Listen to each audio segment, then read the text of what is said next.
Assalamualaikum warahmatullahi wabarakatuh. Alhamdulillah hari ini kita bisa mulai kembali untuk berdiskusi, untuk belajar terkait dengan pendidikan Pancasila. Di pertemuan minggu kemarin kita hanya menyampaikan gambaran umum, kontrak kuliah dan sebagainya terkait dengan pelaksanaan kuliah pendidikan Pancasila. Pada pertemuan yang kedua ini kita akan bahas tentang Pancasila sebagai ideologi dan sejarahnya Pancasila. Ini ada dua pertemuan sebenarnya. Ini sejarah di pertemuan berikutnya. Tapi hari ini kita mencoba mengulas tentang sebuah ideologi, ya. Jadi mungkin ada adik kalau mengenal istilah ideologi, saya kira bukan bahasa asing ya. Tetapi ya sekali lagi mungkin ada adik hanya sekedar pengetahuan, mungkin tahu hasil membaca atau mendengar, atau bisa juga pernah berdiskusi tentang sebuah ideologi. Berawal dari kata itu, maka apa sih yang kita pahami dengan istilah ideologi? Ini yang kita harus pahami dulu. Jadi ideologi itu apa? Nah, secara terminologi bahasa, ideologi itu dari kata ide, ya. Ada logos. Nah, ideologi ada dari kata ide dan logos. Ide itu seperti apa? Nah, itu inspirasinya apa? Jadi saya mohon diingat, Anda bangun dari pagi tadi, apa yang Anda pikirkan ketika bangun pertama kali? Ya apa? Karena itu menentukan langkah berikutnya. Nah, ini. Artinya kalau Anda masih bangun kok masih terasa ngantuk, ya, mungkin hari ini juga nggak semangat. Karena mungkin yang terbangun pertama itulah yang memunculkan sehingga itu memacu sebuah pemikiran, gerak, konsep sampai satu hari ini.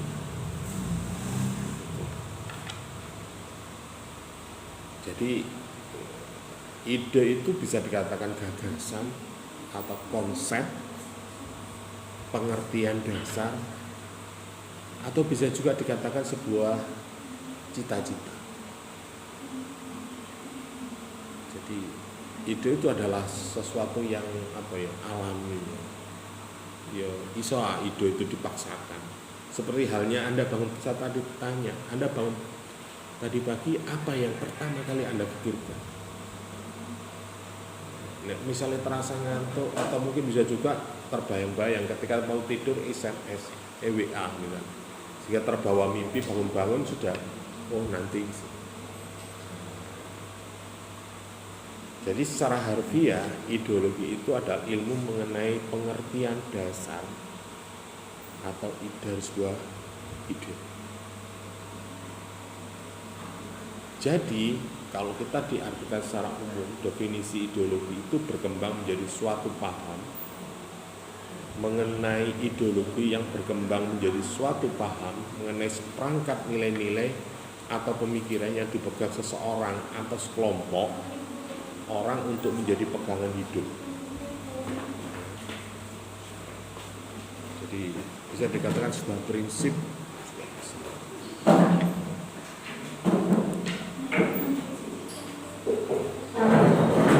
Artinya di sini bahwa ideologi itu membicarakan sesuatu, gagasan, pemikiran untuk dijadikan sebagai pedoman dasar, landasan, prinsip, cita-cita di dalam hidup.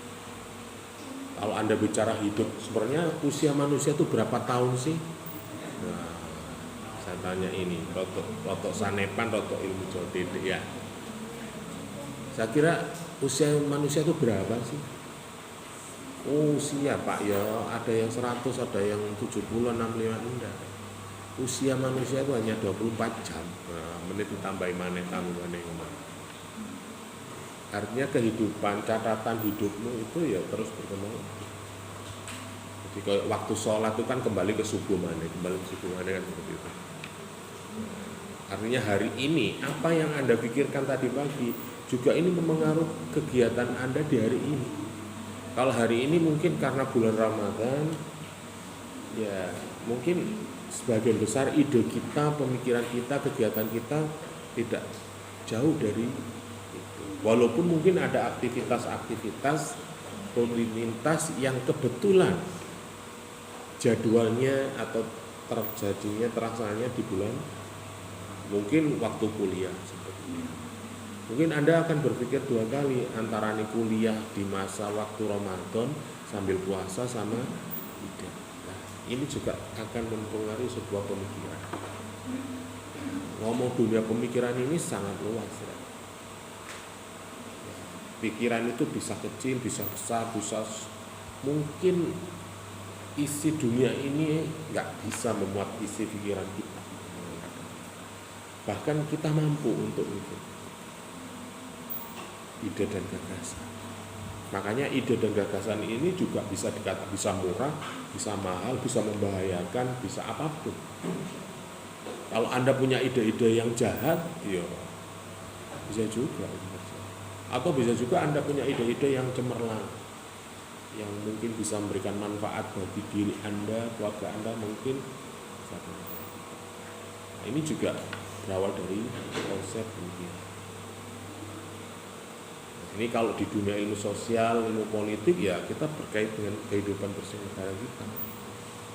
Bagaimana membangun negara ini bisa menjadi besar. Pemikiran ini tidak hanya berlaku di masa ini, tapi di masa-masa datang akan tetap menjadi dasar pemikiran. Atau bisa juga karena ideologi itu bisa dikatakan sebuah cita-cita, impian.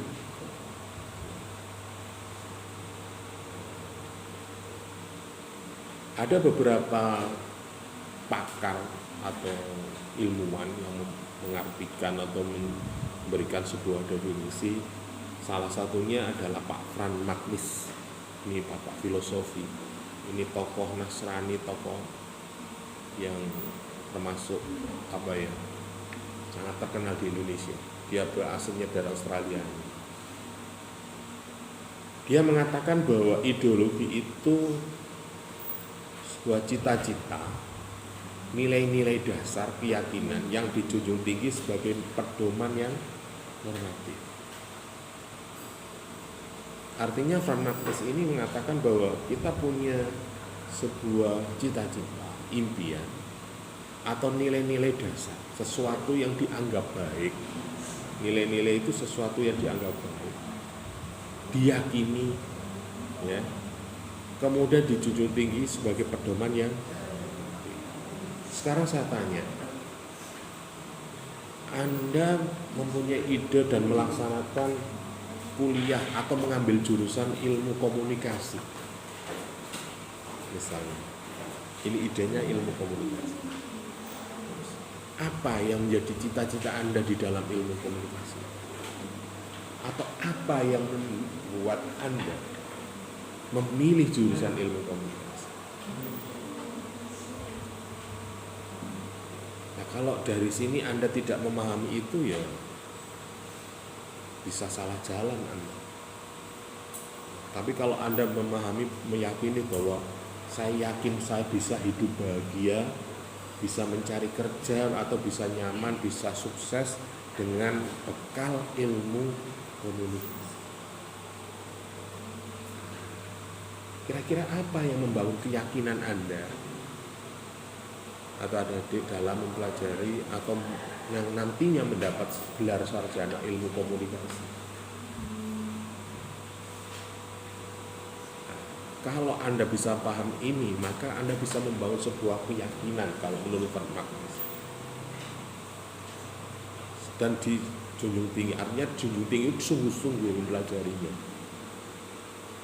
Komunikasi kan luas, Pak. Semua orang pasti komunikasi, Pak. Apapun punya keinginan, kalau tidak dikomunikasikan, ya nggak bisa terwujud, Pak. Kan seperti itu. Komunikasi kan bisa sangat luas. Nah, komunikasi bisa verbal, bisa non. Artinya awakmu bisa PDKT atau cukup batin tok rek lah piye. Kalau Anda punya cita-cita misalnya hari ini sakjane cocok rek. Tapi nek sampean hanya komunikasi ini batin tok ya. Ya PDIP rek hari ini. Pacaran dalam impian akhirnya ya.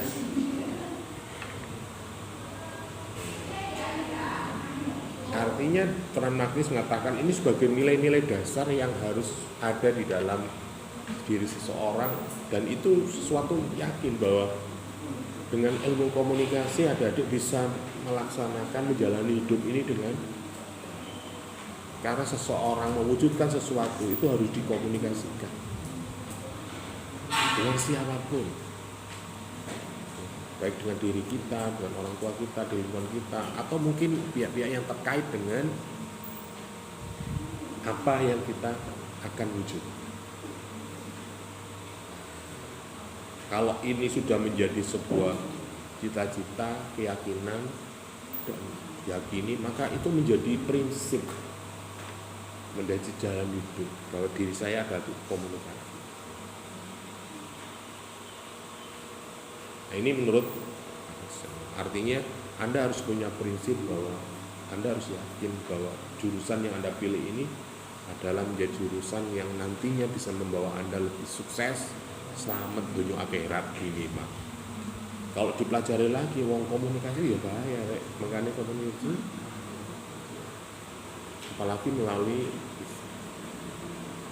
bahasa itu kan bisa saja membuat berubah apapun gitu loh. Misalnya ada seorang cewek misalnya, dia akan wajahnya akan bisa berubah ketika Anda menyatakan, Mbak, mohon maaf ya, dari awal semester saya ketemu dengan saya sudah berdek ketemu sampean misalnya. Mbak, guru mani ngomong cinta rek ya, khawatir ku nang kecelik ngono ya. Baru ku nek reaksine ya apa baru ditambahi ngono. Nah, itu mungkin bisa membawa dampak yang, makanya kalau kaum perempuan kalau belum ada kata-kata cinta, aku tresno panjenengan ya selamanya dianggap teman rek sampean. Walaupun laki-laki berpikir bahwa apa sih sebuah kata-kata, tetapi lebih mengutamakan perilaku misalnya. Padahal nek kuliah ya wis tak susul mulai ya tak terno ya, ngerjakan tugas tak tunggoni. Lah nek sampean gak menyatakan cinta sampai lulus ya jangan salahkan dia memberikan undangan pernikahan pada kamu. Lah sampean gak ngomong lah ibu wis andek-andek ya. Ya tak terima Mas. Ya apa rek. Nah, ini sebuah komunikasi kalau Anda ngerti. Oke. Kemudian ada juga berbicara tentang ideologi ini, Pak Yarto mengatakan bahwa ideologi itu adalah sejumlah doktrin, kepercayaan, dan simbol-simbol kelompok masyarakat atau suatu bangsa yang dapat dijadikan sebagai pegangan, pedoman karya atau perjuangan yang menjadikan tujuan masyarakat bangsa. Ya. Ada. Di Elning kamu buka.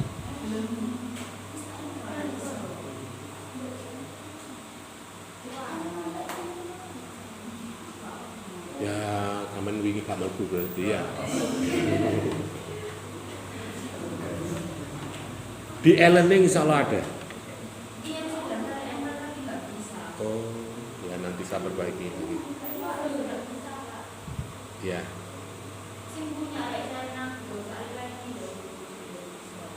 Ya. Nanti saya berbagi lagi, kalau kurang saya tambahin. Makanya end-to-end learning kan bisa Anda buka pokoknya dalam 1 minggu inilah. Ya, mungkin kalau hari ini, makanya kuliah kurikulum hybrid itu selain kuliah mulai luring daring, ada e-learning, ada PPT seperti ini, Anda bisa buka di selain waktu. Nah, misalnya hari ini tidak bisa, sore bisa. Makanya kalau kontrakular kemarin kita kan e-learningnya sementing ada centangnya. Tugas UTS UAS apapun harus wajib. Nah, oke ya. Oke. Kita lanjutkan lagi besok. Nanti kalau ada yang juga baik lagi. Ya, kembali lagi. Jadi Popiarto ini sudah mengarah kepada ilmu kemasyarakatan, ilmu sosial. Jadi mungkin ketika ada adik ngomong masyarakat, kelompok, ideologi, mungkin kalau orang-orang fisip, ilmu sosial itu ono ideologi kanan, kiri ya, ono sing radikal, ono sing seperti itu. Jadi mungkin ada adik bisa berpikir bahwa ketika ada adik ikut organisasi kemahasiswaan atau organisasi intra atau ekstra misalnya, bagaimana sih doktrinnya hima prodi ilmu komunikasi itu apa? Jargonnya apa? Visinya apa? Apa yang diperjuangkan? Atau kalau kita kembali lagi kepada Franz Magnus, ideologi kita, apa sih yang menjadi moto Anda? Sehingga itu menjadi moto Anda apa? Visi Anda, hidup Anda apa? Kalau ini dimasukkan dalam sebuah doktrin, sebuah kelompok atau organisasi, akhirnya munculnya seperti partai politik gitu. Kalau kita bicara negara, pasti kita bicara partai politik, kelompok masyarakat. Maka partai politik itu punya ide dan gagasan yang diperjuangkan sesuai dengan tujuan daripada partai politik. Misalnya, Anda punya kelompok-kelompok masyarakat atau kelompok di antara teman-teman pecinta motor CB misalnya, yang laki-laki misalnya. Maka dia berpikir bahwa CB itu filosofinya apa? Motor unik, irit, tapi nah. Atau mungkin yang perempuan punya kelompok sosialita, punya geng-geng yang punya tujuan visi yang sama. Nah, itu akan menjadikan sebuah doktrin, sebuah identitas bagi kelompok itu.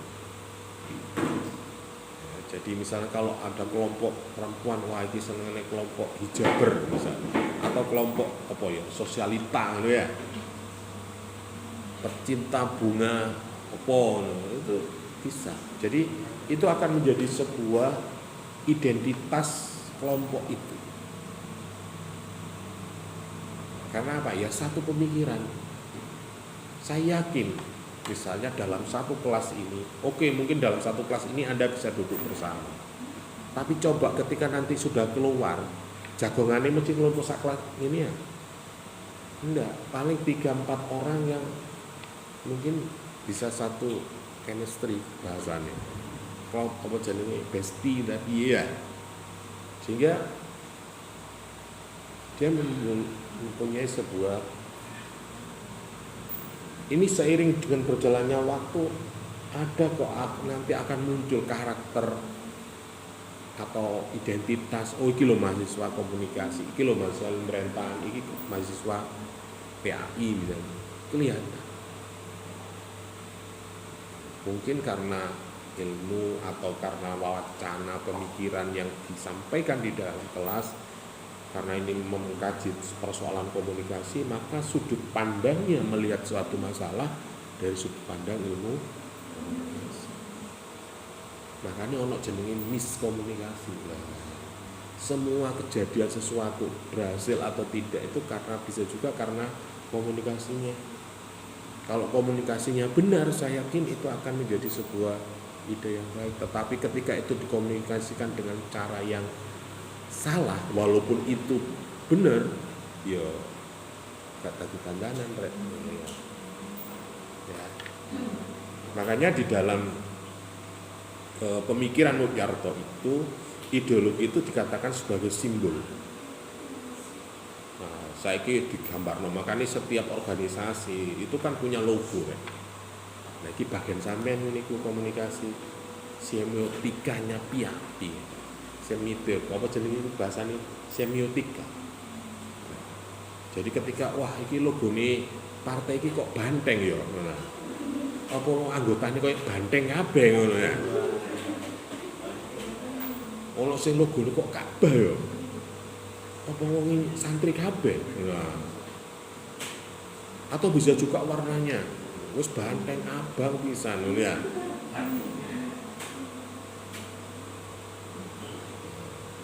Di kelompok-kelompok masyarakat bisa menyatakan. Makanya ada sebuah penelitian Clifford Gap mengatakan bahwa struktur masyarakat di Jawa itu ada yang masyarakat abangan, santri, priyayi. Nah,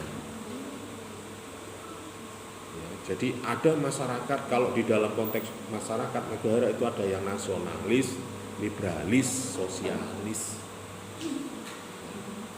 Nah, oke, kemudian ada juga pakar mengatakan Lowenstein bahwa ideologi itu ada penyelarasan dan penggabungan pemikiran dalam sebuah percayaan. Nah ini tadi hampir sama dengan Marx tadi. Jadi antara impian, pemikiran itu diwujudkan deh.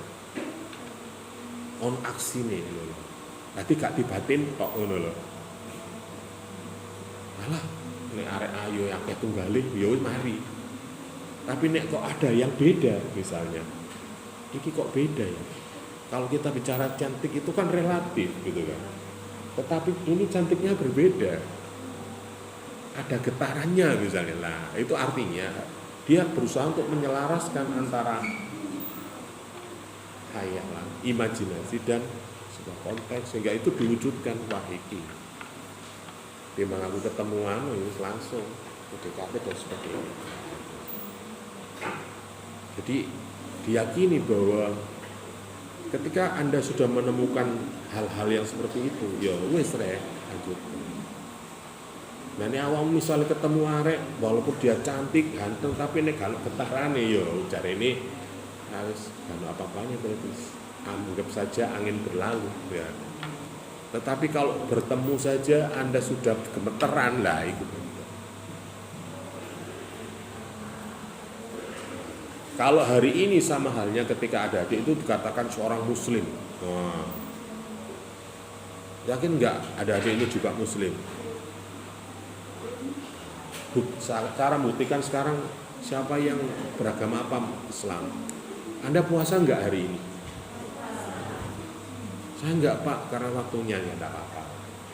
Tapi artinya kalau enggak ada waktu berarti dia berpuasa. Ingat bahwa perintah puasa itu bukan untuk orang Islam, tapi orang Muslim, orang yang bertakwa. Nah, nek wong Islam tapi gak wedi, gak wedi nang Gusti Allah ya. Ya mari iki bukan nanti rek kan ngono ya. Mokel bersama ngono ya.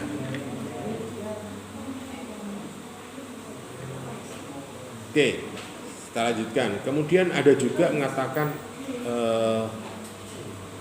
Ramatan bahwa ideologi itu pencerminan realitas yang hidup di masyarakat di mana muncul pada pertama kalinya.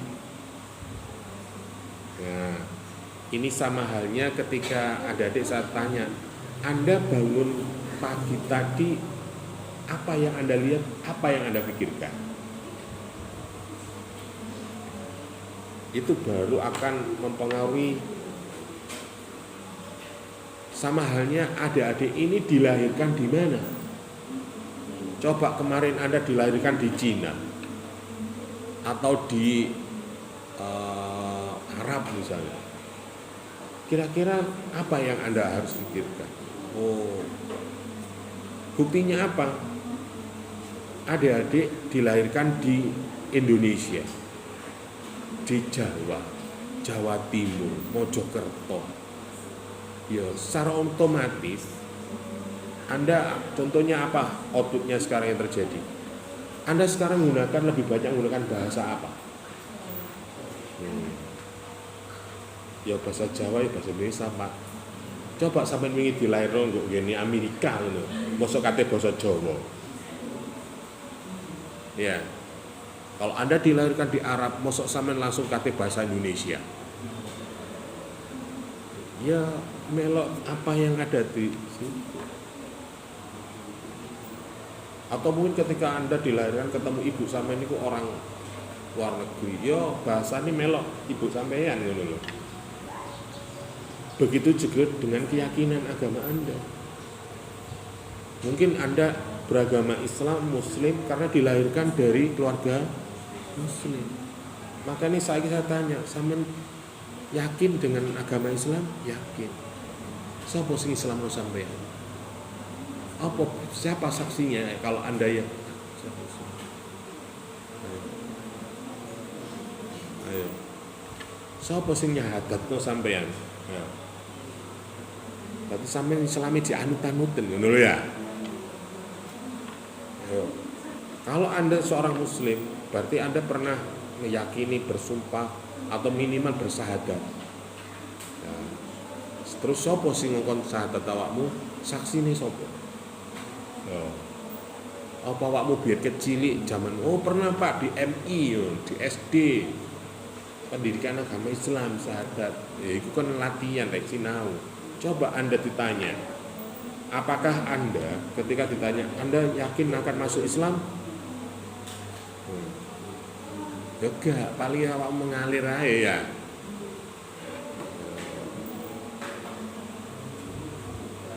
Tapi beda ketika Anda ditanya mau bersaksi, mau bersumpah, itu artinya Anda sudah paham betul.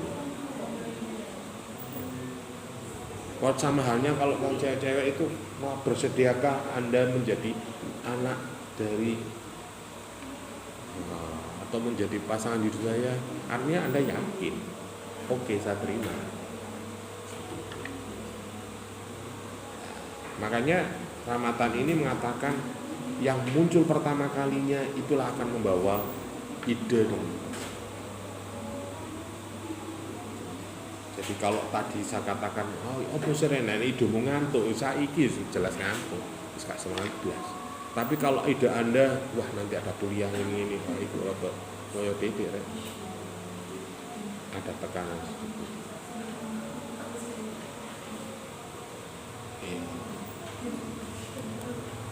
Bisa dipahami? Tambah mana ya? Saya tambah lagi ya. Ada juga pengertian Patrick Colbert. Kalau ideologi itu adalah struktur kejiwaan yang tersusun. Pertama adalah terkait dengan perangkat keyakinan. Nek ngomong yakin itu urusannya hati, ya. Tapi keyakinan itu harus didukung dengan fakta, nek ngomong arek. Artinya ada wujud, ada apa, logika dan sebagainya. Dalam jalan hidup, hakikat manusia alam semesta yang hidup di ini seperangkat keyakinan yang harus muncul. Anda butuh enggak?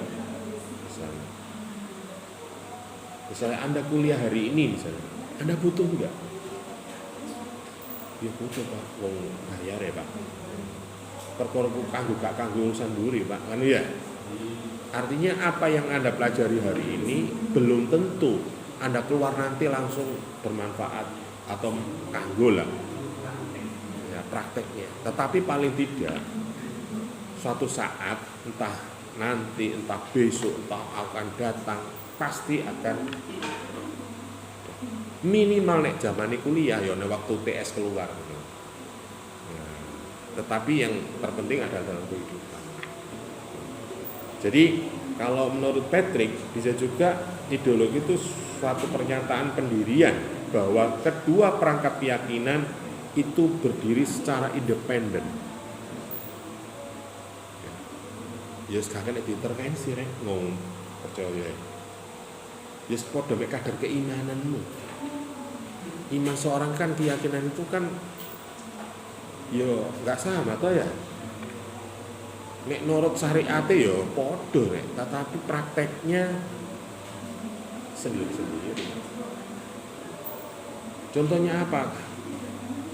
Setiap umat Islam diwajibkan menjalankan puasa di bulan Ramadan. Lho ngene iki yo, lho saya poso Pak. Tapi posoku mek makan dan minum dok Pak. Liyane jek gak kuat Pak. Misal. Ya wis gak apa-apa lah levele poso. Yang penting syarat rukun minimal sudah. Nah, ini termasuk bentuk keyakinan. Kira-kira nih sampean gak poso terus mati ngono ta? Nah. Terus nek gak poso sampean disinisin ngono ta? Terus kalau sampean gak poso didenda ngono ta? Lah kok sampean gelem? Lah iki. Itu berarti keyakinan. Terus apa yang mendasari Anda keyakinan? Ya karena yakin Pak bahwa setiap manusia itu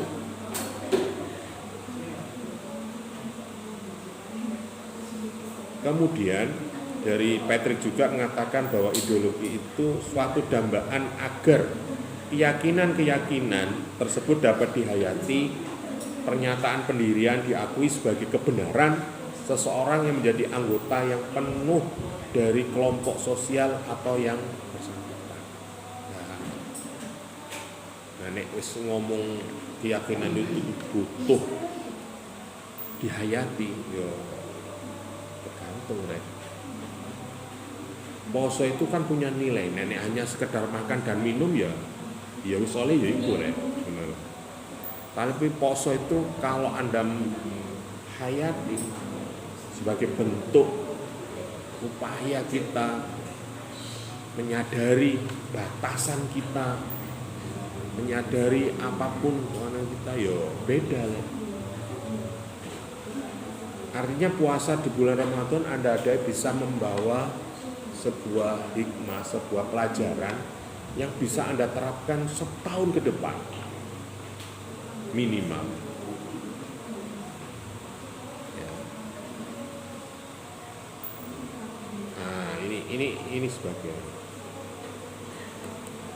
Oke, dari berbagai macam pendapat terkait dengan ideologi itu bisa kita simpulkan bahwa ideologi itu adalah sekumpulan gagasan hasil pemikiran manusia yang tersusun secara sistematis kemudian dijadikan sebagai dasar pedoman prinsip cita-cita yang dijamin kebenarannya untuk dijadikan dilaksanakan dalam mengatur kehidupan bersama. Nah, ini kesimpulannya menurut beberapa, tetapi tidak menutup kemungkinan adik-adik juga punya penafsiran sendiri. Ideologi itu apa? Makanya nanti kalau ujian UAS atau UTS jawabannya soal arek SMA arek kuliah harus beda. Nek sampean jawaban soal koyo jawab arek SMA, ketika UTS ada soal 3 soal, lo ya 5 menit mari sampean ya. Tapi nek jawabnya mahasiswa yo paling dia 3 soal jawabannya 3 folio rek.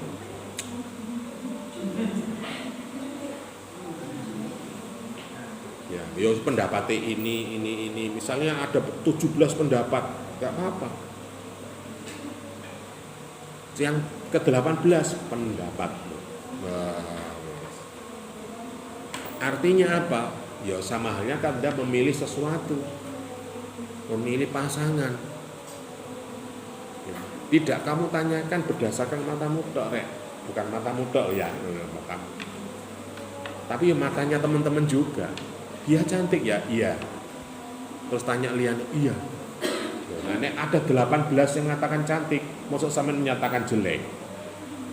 Ya cantik saja nih, tapi arek gelem tak gak mbek aku lah ngono. Nah, itu persoalan nih rek. Itu ya. Dari pemikiran itu maka Alfian mengatakan berpendapat ada 3 dimensi dalam ideologi itu. Oke, kalau kita sudah paham dengan ideologi itu, maka ada beberapa dimensi, ada dimensi realitas, ada dimensi idealisme, ada dimensi fleksibilitas. Maksudnya apa ini? Ngomong cita-cita itu kan idealisme. Jenenge ideologi. sesuatu yang sempurna yang baik dan kita harapkan. Kapan kita harus menggunakan ideologi itu sebagai sesuatu yang, kapan kita memang harus, makanya di dalam pemikiran, dunia pemikiran itu, kapan kita harus berpikir realistis, kapan kita harus berpikir idealis, dan kapan kita harus flat. Nek sampean realistis saya ya monggo. Ala Pak wis urip Selondong ae sapa jare mendingan ngono ya. Misalnya saya tanya, kamu cita-citanya mau jadi apa? Sekirangan Pak. Apa cari ibu, apa cari ini zaman ngono ya apa rene ngono rek. Nek ngono kan malah gak ada usaha wis. Iya. Padahal adik-adik kuliah iki. Ya, untuk mewujudkan cita-cita. Jadi kapan Anda harus berpikir realistis, kapan Anda harus berpikir idealis, itu harus bisa menempatkan porsi. Iki sing jenenge wis dewasa di sini rek. Nah nek sampean ngomong idealis saya, wis jenenge iku arek makongkong wis lah ya.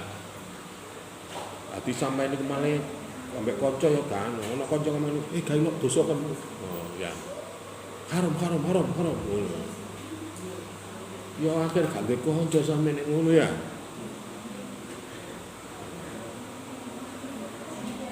Jadi semua dituntut perfect. Tapi nek kate kuliah ngono ya mau macam rek. Kudu idealis pokoknya. Saya harus lebih cantik dari yang lain misalnya. Saya harus pakai make up, harus pakai anu. Sampai kate mlebu kelas iku gawane mlebu kelas dhilik sak durunge gawa cermin rek. Wis pang gak ya? Jilbab matching gak ya? Nah itu saya yakin kalau perempuan saya yakin enggak aneh lah. Pasti ada yang seperti itu. Bahkan di kelas ini ki nganggo dilu-dilu wis ndelok cermin iki rek. Iki alis kumang penceng tagak ya.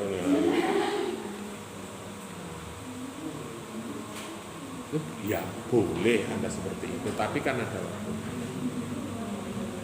Kadang kita itu harus fleksibel.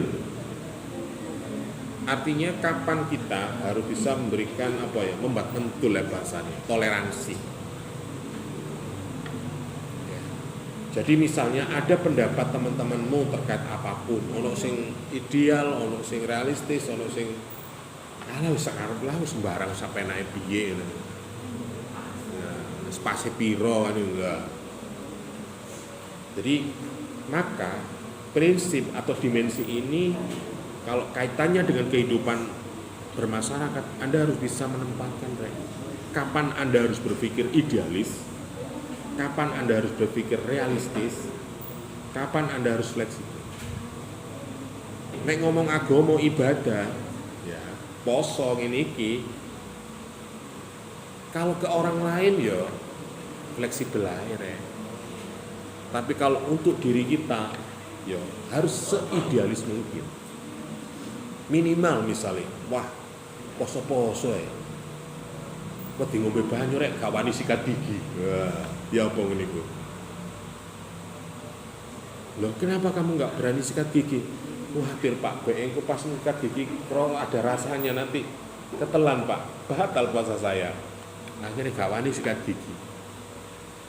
Atau bisa juga Anda berpuasa, jangan sampai ucapan saya, penglihatan saya, pendengaran saya bisa mengurangi nilai-nilai amalan ibadah puasa. Nek dalam diri Anda boleh, tapi nek misalnya Anda ke orang lain, sampean idealisno, ya dile iso kena tapuk awakmu nek kadang.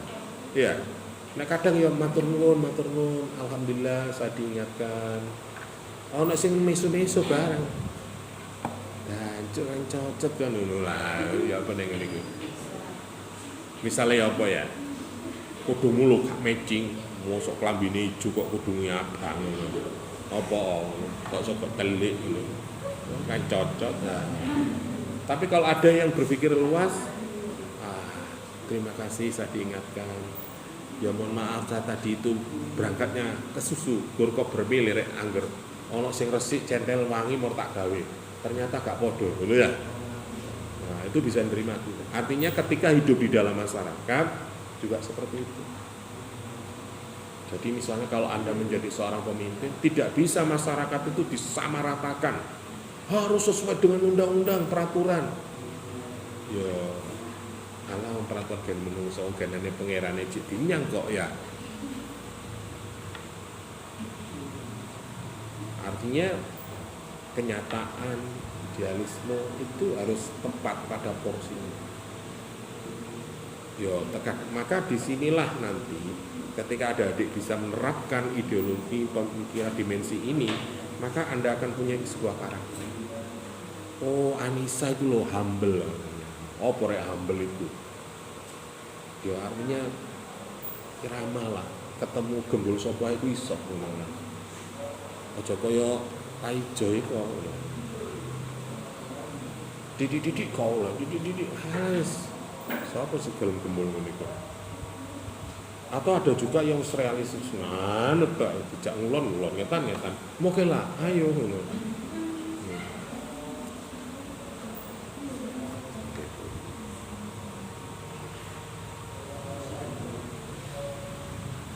Oke, sampai di sini ada yang ditanyakan?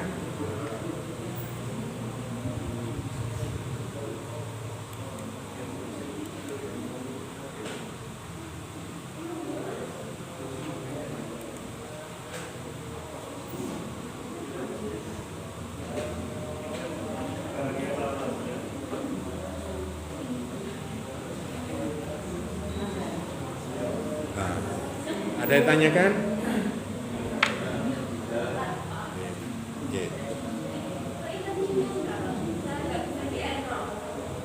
Apa nih? Yang enroll saya. Untuk e-learning itu ada yang enroll manual, ada yang dosen yang enroll. Mungkin kalau ada adik di komunikasi terbiasa mahasiswanya yang enroll. Ya. Kalau saya enggak. Saya pasti, makanya kemarin saya katakan bahwa siapa yang namanya belum termasuk di e-learning, japri saya. Namanya siapa, NIM-nya berapa, nanti saya enroll. Biasanya kalau teman-teman dosen yang komunikasi kan diserahkan ke mahasiswa untuk masuk enroll sendiri ya. Kalau saya enggak. Nanti tolong nanti siapa yang belum masuk silahkan japri saya coba cek biar bisa masuk di enroll di e-learning. Kemarin kan ada berapa? 27 apa 24? Saya kira sudah kok. Buka aja, siap. Sudah dibuka apa belum? E-learningnya. Ada materinya. Habisnya dibuka. Oh ya, nanti saya coba cek